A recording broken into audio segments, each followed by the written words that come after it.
So there's a lot of resistance, honestly, in a lot of people. I know there was for me too, because especially when you're dealing with body first approaches, it's really hard to get out of your head and into your body. I was very resistant to anything bodily felt sensation because I'd spent so long disconnected from myself that it felt very uncomfortable to kind of sense or feel into my own body. And so we do things in what we call a very titrated way. That essentially just means baby steps. We take it very, very slow. We will try something, and if it's too much, we'll back off. And that's, I think, what a lot of times can be missing, even in like traditional talk therapy, because a lot of times you'll dive in without having built capacity for safety first. But your nervous system gets overwhelmed even with the good.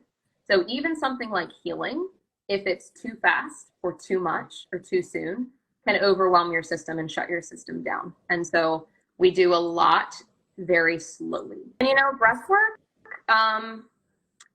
it can anchor your mind for some, but actually it's when you are in a state of sympathetic, when you're in that fight or flight and you're dealing with anxiety, that can have the opposite effect on someone who's dealing with anxiety and can actually activate your system more. You just have to know what resources work for you and what state that you're in. I always say if you're looking for someone, make sure they are, number one, trauma trained. That does not mean trauma informed. It means trauma trained. And believe it or not, the majority of talk therapists are not trauma trained. They're trauma informed.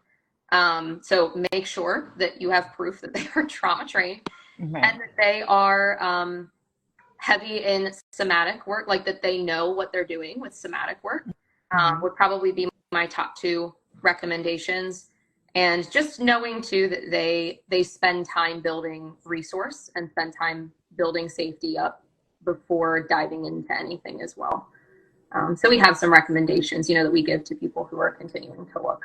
And how long, but I know everybody might take different timing everybody takes different timing to heal, but as far as the program goes, what's the average length of the sessions per individual? Or yeah, so we were doing a group coaching session that was 8 weeks long, and it was an hour and a half each week. So total out of 12 hours. Yeah. And then we did a 12-week private coaching program, and each of those sessions are only 50 minutes.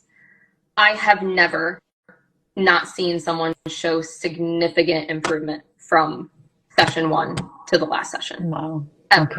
Okay. Now, totally healed? No, I don't believe anybody will ever be totally healed. Ever. And I'm sure there are things, people stay on with me to continue to work on things and go deeper into things, but I've never seen it not change someone's life. We'll put it that way. Oh. Yeah. And is this something that can also be done because the Healing Hub is based in Delaware as well? So we're completely virtual. So the founder lives in Texas. I live in Delaware. There's another practitioner that lives in Utah. There's our COO lives in California. So we are completely international, or we're virtual because we have international clients. So like half of my clients right now are actually from other countries, which is wow. Yeah.